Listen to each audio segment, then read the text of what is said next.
cruel social media remarks. Facebook comments have been pouring in after 4 people died while hiking. You're dealing with an addicted generation. This is a big time bomb ticking. These kids who commit, go look at their Instagrams, you would have no clue. Mr. Zuckerberg, would you be comfortable sharing with us the name of the hotel you stayed in last night?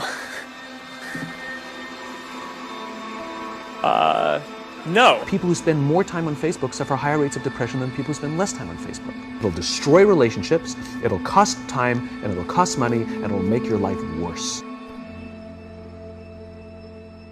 To be human means that you are persuadable in every single moment. It doesn't matter what language you speak, it doesn't matter how intelligent you are. It's not about what someone knows, it's about how your mind actually works. We now know that many of the major social media companies hire individuals called attention engineers who borrow principles from Las Vegas casino gambling, among other places, to try to make these products as addictive as possible. We are all vulnerable to social approval. We really care what other people think of us. When you upload a new photo of yourself on Facebook, that's a moment where our mind is very vulnerable to knowing what other people think of my new profile photo. And so when we get new likes on our profile photo, Facebook, knowing this, could actually message me and say, oh, you have new likes on your profile photo. It knows that we'll be vulnerable to that moment because we all really care about when we're tagged in a photo or when we have a new profile photo. I mean, I think we can all feel it. And it's as if we've been infected. It's if they've drilled a hole in the back of our head and now they've injected the virus and now we walk around searching for feedback using social media. We know that engagement with social media and our cell phones releases a chemical called dopamine. Dopamine is the exact same chemical that makes us feel good when we smoke, when we drink, and when we gamble. In other words, it's highly, highly addictive. You have an entire generation that has access to an addictive, numbing chemical called dopamine through social media and cell phones as they're going through the high stress. They don't have the coping mechanisms to deal with stress. So when significant stress starts to show up in their lives, they're not turning to a person, they're turning to social media. They're turning to these things which offer temporary relief. We know, the science is clear, we know that people who spend more time on Facebook suffer higher rates of depression than people who spend less time on Facebook. That's a problem. That's an addiction. If you're sitting in a meeting with people you're supposed to be listening to and speaking, and you put your phone on the table, you're just not that important to me, right? So you have an addicted generation that doesn't have the skill set to ask for help. Combined with the fact that they're so good at Facebook and Instagram, they're good at putting filters on everything.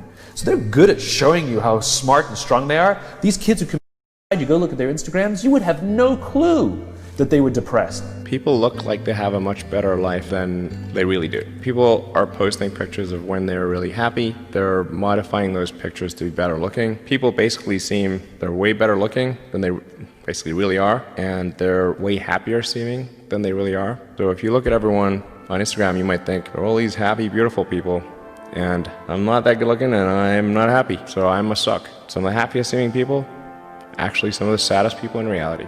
Social media isn't real, but you don't ever see real life. The 99% of our lives, the behind the scenes, the unglamorous, unfiltered, day-to-day, bland normality.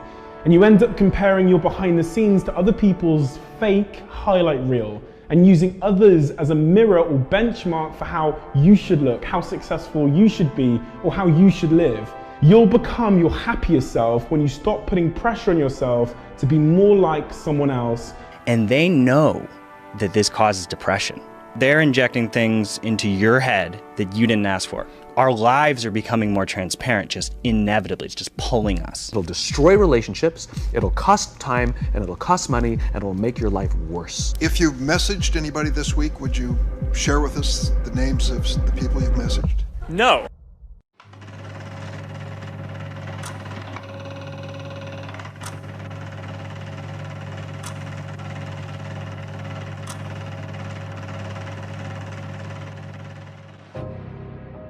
The tycoons of social media have to stop pretending that they're friendly nerd gods building a better world and admit they're just tobacco farmers in t-shirts, selling an addictive product to children. Because let's face it, checking your likes is the new smoking.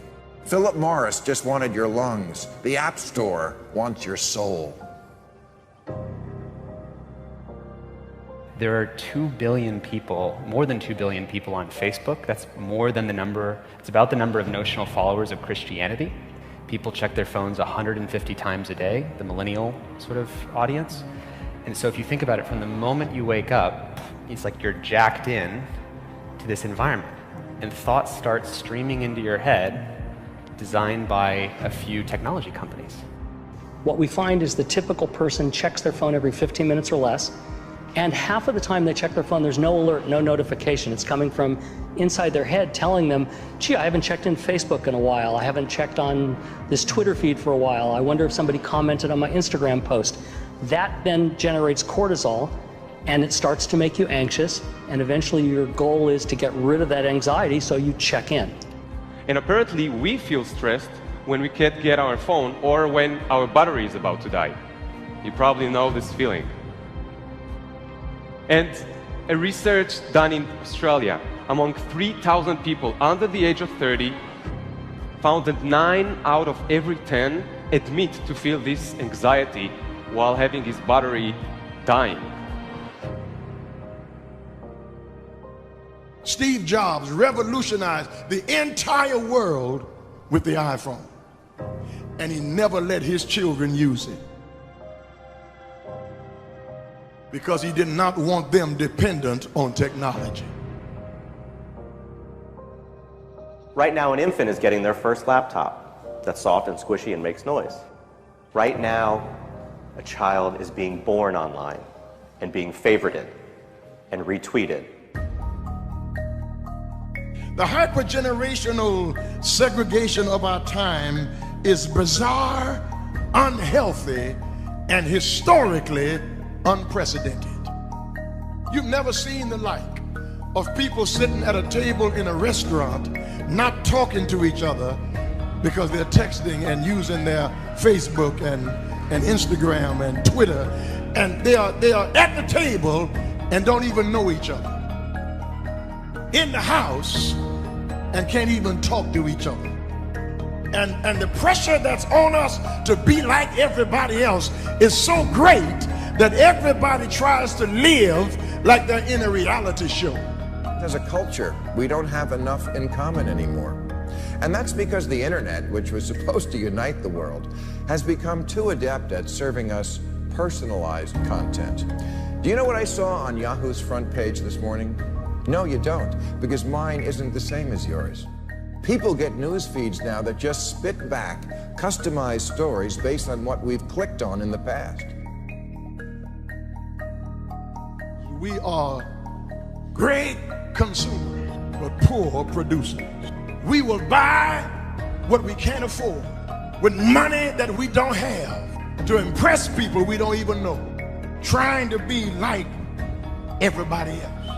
Get off of Facebook and put your face in a book.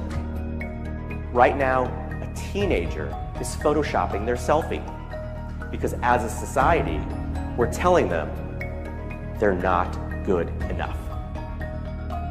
Right now, influencers encourage narcissism without knowing the breadth and depth of their impact on their audiences.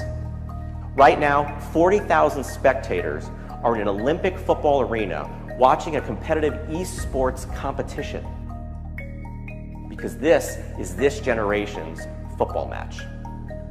There's always this narrative that technology is neutral and it's up to us to choose how we use it. This is just not true.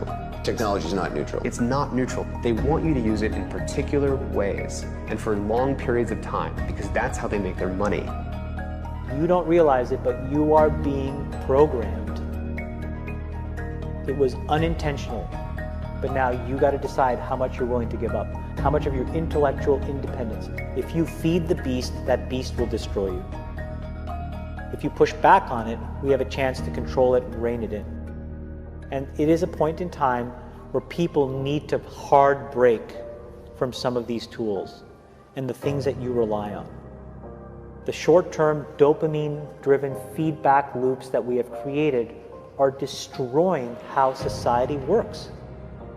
No civil discourse, no cooperation, misinformation, mistruth, and it's not an American problem. This is not about Russian ads. This is a global problem. I challenge everyone to try going 1 week without social media. Don't let your phone and social media control you.